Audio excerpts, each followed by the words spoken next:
के सिंह और आज फिर हम अपने एलएलबी फर्स्ट सेमेस्टर के टोर के पेपर को देखेंगे, यानी कि आपका जो टोट का पेपर है उसे देखेंगे। और इसमें यानी कि हम लास्ट आवर रिवीजन देखेंगे। और लास्ट आवर रिवीजन जैसे आपका कॉन्स्टिट्यूशन का पेपर है, कॉन्स्टिट्यूशन के पेपर में यानी कि कल के पेपर में सेम टू सेम उन्हीं में से क्वेश्चन आए हैं और उनके क्वेश्चन आपको प्रीवियस ईयर में यानी प्रीवियस ईयर जो हमने करा था वो, और जो कहीं ना कहीं रिवीजन करा था वो, और जो आपको क्लासेस कराई गई हैं वो, जो भी उन क्लासेस को करके गया है, प्रीवियस ईयर को देख के गया है और कहीं ना कहीं लास्ट आवर क्वेश्चन की सारी चीज़ें देख के गया है, उसमें से उसे ज़्यादातर पेपर देखने के लिए मिल गया है। यानी कि सारे जितने भी क्वेश्चन करने हैं वो सारे के सारे आपको देखने के लिए मिले हैं। तो आज भी हम इसी तरह से सबसे पहले हम शॉर्ट्स देखेंगे, यानी कि जो शॉर्ट क्वेश्चन आते हैं उसे देखेंगे, और शॉर्ट क्वेश्चनों के बाद हम देखेंगे आपके लॉन्ग क्वेश्चन। ठीक है, तो समय व्यर्थ न करेंगे, चलिए शुरू करते हैं। तो सबसे पहले क्या करना है, वीडियो को लाइक करना है, शेयर करना है और टेलीग्राम ग्रुप को ज्वाइन करके रखना है, आपको जो इम्पोर्टेंट इन्फॉर्मेशन है देखने के लिए मिलती रहे। जैसे कि कल कॉन्स्टिट्यूशन का पेपर था और एग्ज़ाम हॉल में बच्चे इतने कहीं ना कहीं लापरवाह हैं कि उन्हें यही नहीं पता कि आज किसका पेपर है। एक बच्चा इस तरह का मिला है, यानी मिला था कि वो उसे बैक का स्टूडेंट कह रहा है कि मेरा टॉर का पेपर है, उसे ये नहीं पता कि डेट शीट चेंज हो चुकी है। तो इतनी लापरवाही अच्छी नहीं है। आप कहीं ना कहीं लॉ के स्टूडेंट हो, थोड़ा सा इस चीज़ का भी ध्यान रखिए कि आप जिस फील्ड में हो थोड़ा सा वहाँ चौकन्ना रहने की ज़्यादा ज़रूरत है। तो चलिए शुरू करते हैं। यानी सबसे पहला आपका जो लघु क्वेश्चन है यानी अति लघु आते हैं, उसमें पहला क्वेश्चन आपका देखते हैं हम। तो अति लघु में सबसे पहले आपसे पूछा जा सकता है आप कृत्य क्या है, या आप करते से आपका क्या अभिप्राय है, आप करते की विशेषता क्या है। ठीक है, तो विशेषता क्या है, आप करते किसी भी व्यक्ति के अधिकार का अतिलंघन है और वह क्या करता है, उसके प्रति अन्य व्यक्तियों द्वारा कर्तव्यों की अवहेलना को बताता है। ठीक है, ये पॉइंट्स कहीं ना कहीं लिखवाने की ज़रूरत नहीं है, आपको पता चल जाएगा, यानी कि आपको बोल रहा हूँ उसी से समझ में आ जाएगा। ठीक है, और ये क्या करता है, यानी व्यवहार जो होता है, व्यवहार न्यायालय में नुकसान जो होता है उसको पाने के कार्यकारी रूप से उपचार के प्राप्ति के लिए माना जाता है। ठीक है, यह कृत्यों से भिन्न है क्योंकि इसमें कहीं ना कहीं अपराध की श्रेणी में या अपराध कहा जाता है। फिर क्या है, आप करते विधि का उद्देश्य क्षतिपूर्ति, अर्थात वादी को उसकी जो क्षति हुई है उसको पाने का, उसके कहीं ना कहीं प्राप्त करने का अधिकार देता है। तो ये क्वेश्चन कहीं ना कहीं पूछा जा सकता है विशेषता वाला। तो विशेषता कहीं आपको पता होनी चाहिए, एक तो विशेषता, एक उसकी डेफिनेशन, दोनों क्वेश्चन आपके लिए इम्पोर्टेंट बनते हैं। ठीक है, फिर आता है आपका जहाँ उपचार है वहाँ अधिकार है तथा जहाँ अधिकार है वहाँ उपचार है। तो ये क्वेश्चन भी आपका इम्पोर्टेंट है, यानी कि जहाँ अधिकार है वहाँ उपचार है। अपकृत्य विधि में इस सूत्र का एक तरह से बहुत बड़ा महत्व माना जाता है। क्यों माना जाता है कि वास्तव में जो अपकृत्य है का विकास इसी सूत्र पर आधारित होता है। क्यों? क्योंकि इसका अर्थ क्या है भाई, इसका अर्थ ये कहता है जहाँ अधिकार है, जहाँ अधिकार होते हैं वहाँ पर उपचार भी सुलभ होता है, यहाँ उपचार भी सुलभ होना चाहिए। और ये सत्य है कि कहीं ना कहीं अधिकार का अस्तित्व भी उपचार पर निर्भर करता है। भाई जो अधिकार की बात आएगी तो अधिकार जब आपने कह दिया कि ये आपको समानता का अधिकार मिला हुआ है, तो समानता का अधिकार है तो कहीं ना कहीं उसका जो उपचार है उस पर भी निर्भर है। तो बिना उपचार के विधि किसी प्रकार की नहीं है या फिर किसी प्रकार की नहीं होनी मानी जाती है। और किसी भी कहीं ना कहीं विधि में पहले जो का यानी कि गलती की जाती है तो गलती करने का उसका उपचार भी तय करा जाता है। जैसे आपका कोई जेब्रा क्रॉसिंग को जंप करेगा, रेड लाइट जंप करेगा, तो कहीं ना कहीं उसे क्या होगा, दंड मिलेगा, या फिर किसी के साथ क्षति होगी तो उसको क्या होगा, उसका उपचार भी होगा। तो ये सारी चीज़ें सारी की सारी यानी कि जहाँ अधिकार है वहाँ उपचार भी है। जहाँ अधिकार की बात आती है, अधिकार का मतलब ही है उपचार का, यानी कि अधिकार प्राप्त करना कि मुझे मेरे साथ हानि हुई है, मेरे को ये अधिकार की मेरी हानि हुई, तो आपका अधिकार आप प्राप्त करने की कोशिश कर रहे हो, तो आप अधिकार प्राप्त करने की कोशिश कर रहे हो, तभी तो आपके साथ उपचार होगा कि भाई इसके साथ ही अधिकार हुआ है तो इसे ये उपचार दिया जाए। ठीक है, तो ये आपको क्वेश्चन इंपॉर्टेंट है, आपको पता होना चाहिए। फेमस क्वेश्चन जो कहीं ना कहीं आपको हर पेपर में ज़्यादातर देखने के लिए मिलता है वो है बिना क्षति के हानि। ठीक है, सबसे फेमस कोट है, यानी बिना क्षति के हानि से आप क्या समझते हैं। ठीक है, बिना क्षति के हानि से आप क्या समझते हैं, ये आपका क्वेश्चन पूछा जाता है। और एक बिना क्षति के हानि और एक बिना हानि के क्षति, दोनों क्वेश्चनों को याद करना है कि बिना क्षति के हानि से आपका क्या अभिप्राय है, बिना हानि के क्षति से क्या अभिप्राय है। इसका सिद्धांत के अनुसार यानी कि यदि किसी व्यक्ति को हानि किसी अपकृत्य यानी कि कृत्य के कारण से हुई है, इन वर्डों को थोड़ा ध्यान से रखना, कारण हुई है, वह क्षतिपूर्ति के लिए वाद लाने का अधिकारी है। यानी कि वह क्या होता है, वह अपने अधिकार को लाने का एक तरह से ला सकता है, भले ही उसके साथ उसे अपकृत्य में वास्तविक क्षति 1 पैसे की भी ना हुई हो। ठीक है, यानी कि उसके साथ भाई कोई भी अपकृत्य के कारण हो या हानि हो गई उसे, और हानि के कारण क्या है, उस क्षति लाने के लिए एप्लीकेबल है, भले उसके साथ 1 पैसे की भी यानी खरोंच तक नहीं लगी, तो वो क्या कर सकता है, 1 भी पैसे खर्च यानी कि उसके खर्च ना हुए, वास्तविक क्षति नहीं हुई है। जब इसमें वास्तविक क्षति नहीं होती, ये एक चीज़ ध्यान रखिए, एक वर्ड नोट कर लिए, वास्तविक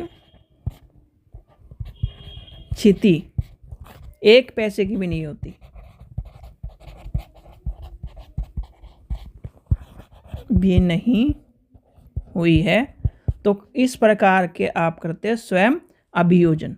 लिख लीजिए, ये वर्ड आपको इसलिए लिखवा रहा हूँ क्योंकि आपको ये क्वेश्चन कल जिस तरह से पेपर मैंने देखा है बच्चों के क्या लिखा है, तो उस तरह से पता भी होना चाहिए। तो ये कहीं ना कहीं इस चीज़ को संबोधित, और यानी इनमें केवल हानि अर्थात विधि अधिकार अवहेलना होने पर ही वाद चलाया जा सकता है। भाई आपने कह दिया जी कि मुझे कोई मतलब आपको एक चीज़ मान लीजिए हानि नहीं हुई, 1 भी पैसे की हानि नहीं हुई, कुछ भी डैमेज नहीं हुआ, पर आपको कहीं ना कहीं अधिकारों के रूप में, विधि के रूप में यानी कि अधिकार की अवहेलना हो गई। किसकी? अधिकारों की अवहेलना हो गई, तो आप इसे वाद को कहीं कहाँ लेके जा सकते हो, न्यायालय लेके जा सकते हो। तो ये क्वेश्चन आपको पता होना चाहिए, ये इम्पोर्टेंट है। थोड़ा थोड़ा ओवरव्यू सारों का ले लेंगे जिससे आपको जल्दी ये सारी चीज़ें समझ में आ जाए। फिर आता है घटना स्वयं बोलती है। ठीक है, घटना स्वयं बोलती है, अर्थात घटनाएं स्वयं प्रमाण पत्र देती है अपना। अगर हम दूसरे शब्दों में कहेंगे, घटना स्वयं प्रमाणित करती हैं। इसका सिद्धांत क्या है भाई, कोई भी घटना है, जैसे आपको मान लीजिए कोई कह दे कि मैंने इसको चाटा नहीं मारा, ठीक है, कोई व्यक्ति कह दे कि मैंने इसको चाटा नहीं मारा, और वह चाटा कहीं ना कहीं यानी उसके गाल पे छप रहा है, तो क्या हो गया, घटना ने स्वयं बोल दिया कि नहीं बोल दिया। यानी इस सिद्धांत का तभी यानी इस सिद्धांत को तभी लागू होता है जब दुर्घटना के कारण पूर्ण रूप से प्रतिपादी जो होता है, प्रतिपादी की जानकारी में, अर्थात स्पष्ट रूप से प्रतिपादी या उसके सेवाओं के नियंत्रण में चीज़ें लेके चली जाती है। और जब घटना स्वयं बोल रही है तो आपको प्रमाण भी दे रही है कि भाई ये जो प्रतिवादी विधि की बात आ रही है, तो विधि के जो धारणा है उसमें क्या कहा है, घटना प्रतिवादी के उपेक्षा के परिणाम के अनुसार चल रही है, और प्रमाण जो होता है प्रस्तुत करना या फिर उसकी घटना को किसी प्रकार से बुनियादी देखिए इसे भी छोड़ दिया आप, सीधे सीधे हम बुक की लैंग्वेज को छोड़ ही देते हैं। देखिए, वादी ने कहा, क्या कहा? वादी ने कहा जी मेरे को प्रतिवादी ने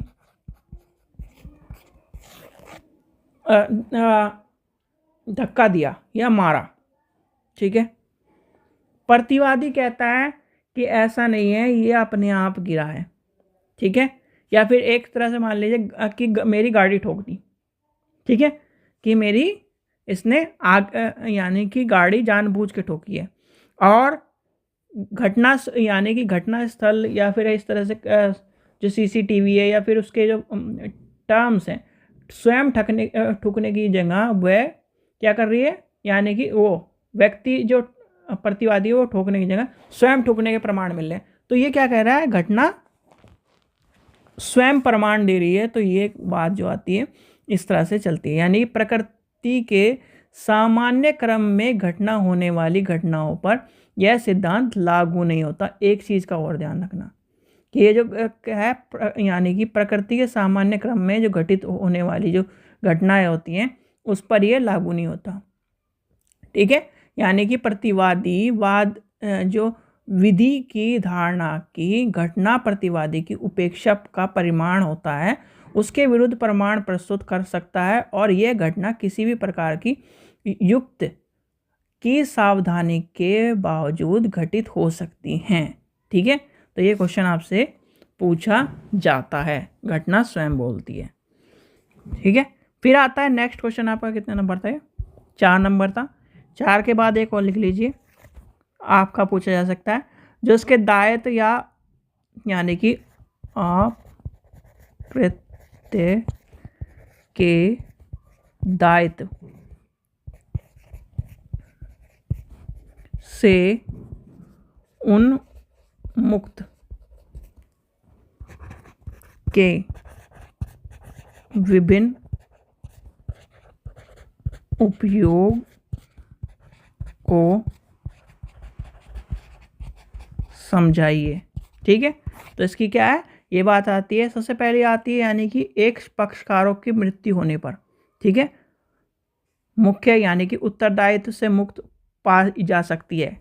कब पाई जा सकती है उत्तरदायित्व की से मुक्ति? भाई जब पक्षकारों की मृत्यु हो जाए, जो पक्षकार की मृत्यु हो जाए। ठीक है, दूसरा पॉइंट क्या आपका बनता है, यानी कि जो समझौता एवं संतोष हो जाए। ठीक है, तीसरा पॉइंट आपका आता है मोचन। ठीक है, चौथा पॉइंट यानी कि चौथा पॉइंट बनता है आपका मौन सम्मित या फिर उपमति के द्वारा, अवैध संबंधित परिणाम के द्वारा, अवैध होने के कारण। तो ये सारे क्या हैं, इसके कहीं ना कहीं उपमुक्त होने के आपके कारण बनते हैं। फिर आपका आ जाता है छठा क्वेश्चन, आपका आ जाता है कठोर दायित्व के सिद्धांत। ठीक है, कठोर दायित्व के सिद्धांत क्या है, यानी अपकृत्य विधि में यदि व्यक्ति क्षति बचने के यानी क्षति से बचने के लिए सभी संभव प्रयास करते हुए युक्त युक्ति यानी कि एक तरह से वो क्या कर रहा है, विवेकशील और व्यक्ति के समान आचरण करते हैं, जो उसकी अपकृत्य हेतु उत्तरदायित्व नहीं मानी जाती है, परंतु कुछ विशेष परिस्थितियों में यदि व्यक्ति खतरनाक वस्तुओं का प्रयोग करता है, अर्थात उसके संग्रह में रहता है या फिर उसकी चीज़ों का उपयोग करता है, तो दायित्व कठोर माना जाता है। और कहीं ना कहीं जैसे आपका कठोर दायित्व या फिर एक तरह से ये मान लीजिए कठोर दायित्व के अंतर्गत जो खतरनाक यानी कि खतरनाक संभवतः खतरनाक को रोकने अथवा बाध्य करने के लिए और इस तरह की चीज़ों को लेकर चलने की बात आती है। यानी अब इसके अंतर्गत क्या आएंगे, यानी कि पशुओं के लिए दायित्व, खतरनाक वस्तुओं के लिए दायित्व, खतरनाक निर्माण एवं स्थानों के प्रति दायित्व, ये सारे आपको देखने के लिए मिलेंगे। छठा क्वेश्चन आपका हो गया। सातवां क्वेश्चन देखिए हेतु। ठीक है, हेतु से आप क्या समझते हैं, ये क्वेश्चन आपको विधि शास्त्र में मिला होगा, तो ये आपको कहीं ना कहीं पता होना चाहिए, इसे स्किप कर सकते हैं हम। ठीक है, तो छोटे क्वेश्चन में आपका ज़्यादातर एक क्वेश्चन आपके पूछे जाते हैं। एक आपका आ जाता है 8वां क्वेश्चन, सहमति से किए गए कार्य अकृत्य नहीं होते। मतलब कि इसका अर्थ क्या है, यानी इसके सिद्धांत की आवश्यकता क्या है, आवश्यक शर्त क्या है। भाई सहमति स्वयं रूप से, यानी स्वयं रूप से एक स्वेच्छापूर्ण दी गई हो तब, या फिर सहमति प्रत्यक्ष अथवा अप्रत्यक्ष हो सकती है। केवल ज्ञान का तात्पर्य यानी कि सहमति नहीं मानी जाती। जो ज्ञान है भाई कि सहमति नहीं आती, और सहमति अवैध उद्देश्य के लिए नहीं होनी चाहिए। ठीक है, यह आपके कहीं ना कहीं क्वेश्चन बनता है। तो सहमति के लिए किए गए आप करते नहीं हो सकता। ठीक है, आपका यानी कि एक क्वेश्चन पूछा जा सकता है कि जो आप करती है वो क्या संभवित दुर्घटना के रूप में मानी जा सकती है। ये क्वेश्चन कभी कभार पूछा जाता है, पर यहाँ की यूनिवर्सिटी यानी CCS की यूनिवर्सिटी में, इधर की तरफ यूनिवर्सिटी में नहीं पूछा जाता। तो इसलिए ये शॉर्ट क्वेश्चन आपके ये बनते हैं जो आपसे पूछे जा सकते हैं। ठीक है, फिर लेके चलते हैं हम यानी कि लघु क्वेश्चन को। लघु क्वेश्चन में आपका पूछा जा सकता है क्वेश्चन कि आप करती की परिभाषा और उसके आवश्यक तत्व बताइए। ठीक है, आप करती यानी आप करते की परिभाषा तथा आवश्यक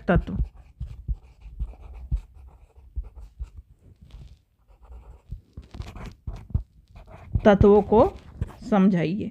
ठीक है, उसके आवश्यक तत्व आपको सारे के सारे बता देने हैं। जो बिना क्षिति के हानि हमने पढ़ी है, बिना क्षिति के हानि जो क्वेश्चन है वो आपका यहाँ पर भी पूछा जा सकता है, तो इसलिए आपको ध्यान रखना है। ठीक है, चलिए आगे चलते हैं, नेक्स्ट देखते हैं। यानी कि नेक्स्ट क्वेश्चन आपसे पूछा जा सकता है दैवीय कृत्य के बारे में आप लिखिए। तो दैवीय कृत्य से आपका क्या अभिप्राय है, ये क्या होती है, यानी कि प्राकृतिक शक्तियों के अप्रत्यक्ष परिचलन की बात करता है, और इसमें कहीं ना कहीं घटना जो होती है वह मनुष्य के युक्तियों या सावधानी के में रोकी नहीं जा सकती। ये प्राकृतिक रूप से एक तरह से हम लेके चले सकते हैं। इसमें क्या कर सकते हैं, इसके आपको क्वेश्चन पूछा जा सकता है, या फिर एक तरह से केस आपको ध्यान रखना चाहिए।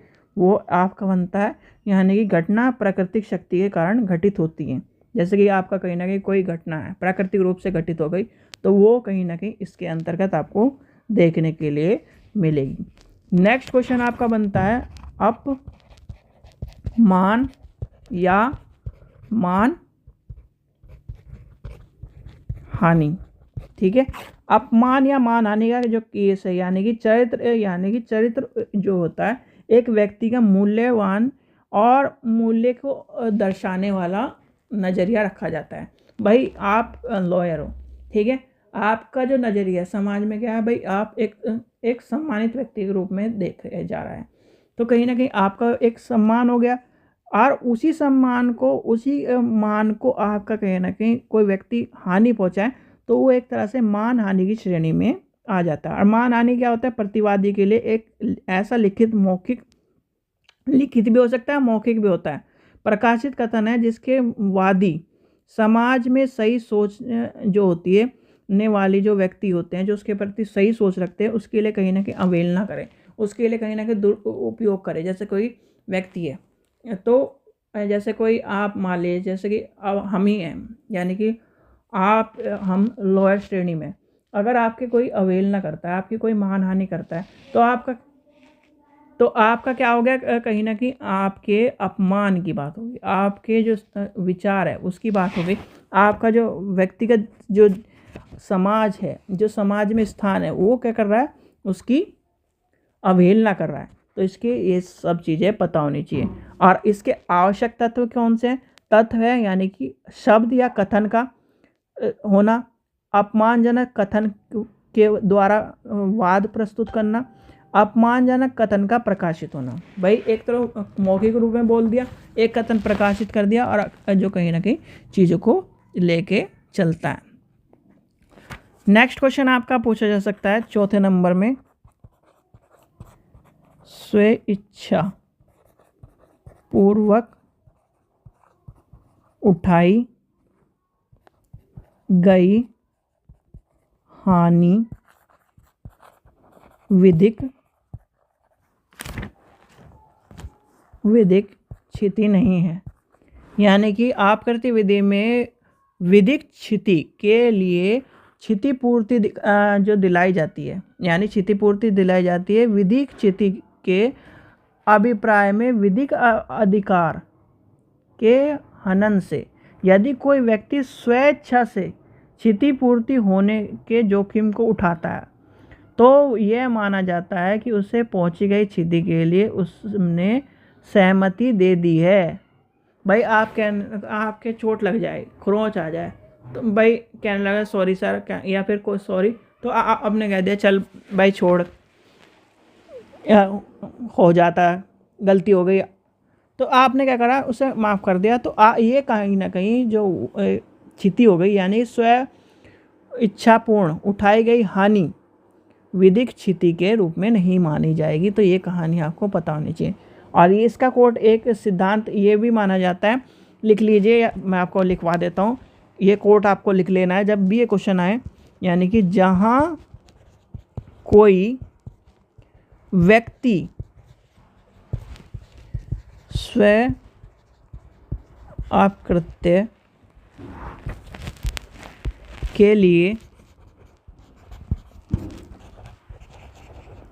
इच्छुक पक्षकार रहा है, वह विधिक अधिकार का हनन नहीं माना जाएगा। अर्थात कोई व्यक्ति उस अधिकार को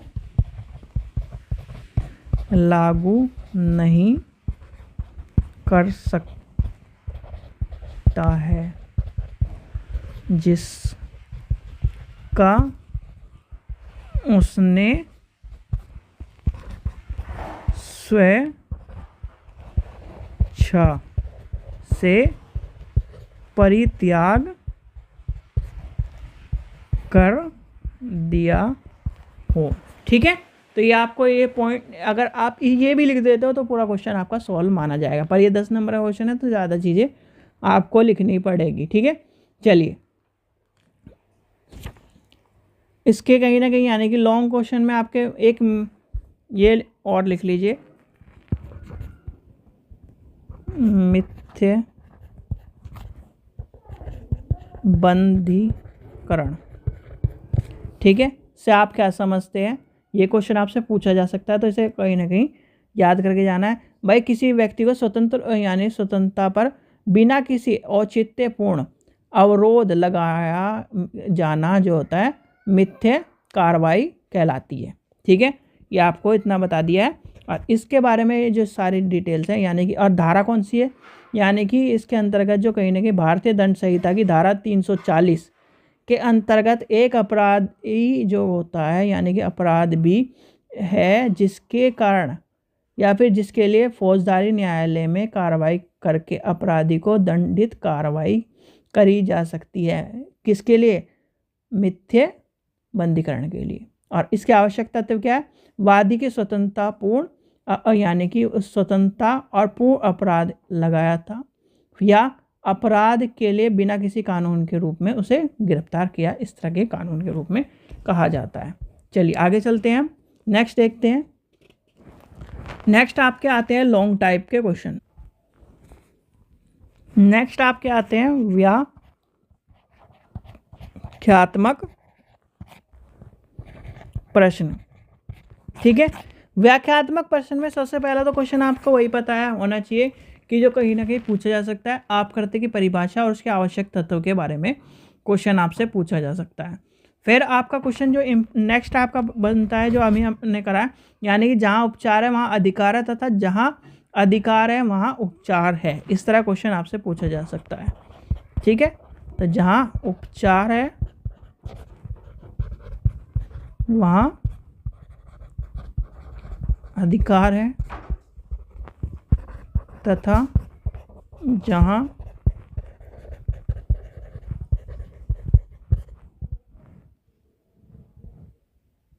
अधिकार है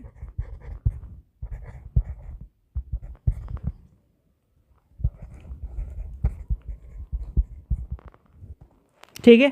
थर्ड क्वेश्चन आपका आता है, यानी कि थर्ड क्वेश्चन आपसे पूछा जा सकता है। अभी मैं सारे क्वेश्चन लिखवा देता हूँ, नहीं तो वीडियो बहुत लंबी बन जाती है, जिससे कहीं ना कहीं आपका टाइम वेस्ट होता है। बिना क्षति के हानि, क्षति यानी एक होता है बिना क्षति के हानि, एक होता है हानि के क्षति, बिना हानि के क्षति। दोनों टर्म्स को याद करके जाना है, इम्पॉर्टेंट है, कई बार पूछा गया है। ठीक है, चलिए आगे चलते हैं।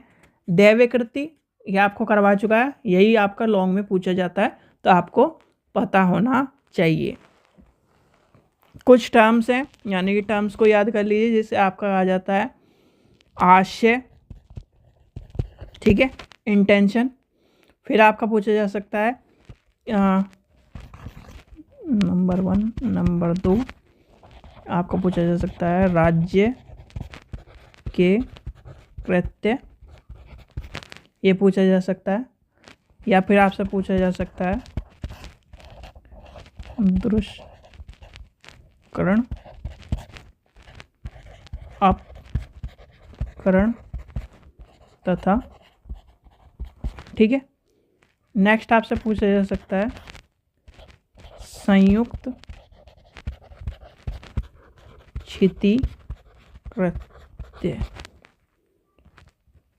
नेक्स्ट आपसे पूछा जा सकता है अंग भंग। धोखा सबको पता है कि धोखा क्या होता है, षड्यंत्र। और बच्चे धोखा और षड्यंत्र यानी कि धोखे में षड्यंत्र को लिख देते हैं, तो वो गलती मत करना। क्षति की दुस्थिति यानी कि क्षति की दुर्स्थिति भी पूछा जा सकता है आपसे। एक राजकोष, ठीक है, ये आपको पता होना चाहिए, कहीं ना कहीं पूछे जा सकते हैं। निगम भी पता होना चाहिए, निगम भी आपका कभी कभी पूछा जाता है, पर निगम आपका ज़्यादातर कंपनी लॉ वाले में क्वेश्चन में आजकल देखने के लिए मिल रहा है।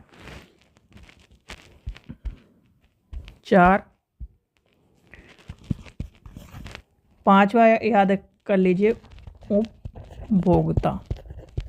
उपभोक्ता से आपका क्या अभिप्राय है, और इसी में आपका पूछा जा सकता है केंद्रीय उपभोक्ता संरक्षण परिषद, ठीक है, ये आपसे पूछा जा सकता है। और केंद्रीय में यानी कि इसी से टर्म छोड़ लीजिए, राज्य के बारे में, यानी सेंट्रल के बारे में पूछा जा सकता है और राज्य के बारे में भी पूछा जा सकता है।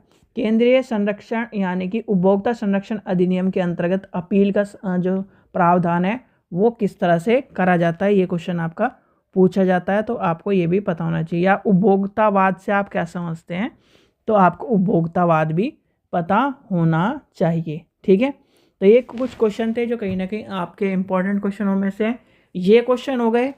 आपको जो प्रीवियस ईयर के क्वेश्चन कराएंगे वो सारे के सारे के सारे क्वेश्चन आपको याद करके जाने हैं, जिससे कहीं ना कहीं आपको जो एग्ज़ाम है और यानी कि फर्स्ट सेमेस्टर के एग्ज़ाम इस बार थोड़े टफ एग्ज़ाम देखने के लिए मिल रहे हैं, तो आपको प्रीवियस ईयर थोड़ा सा बुक का भी सहारा ले लीजिए।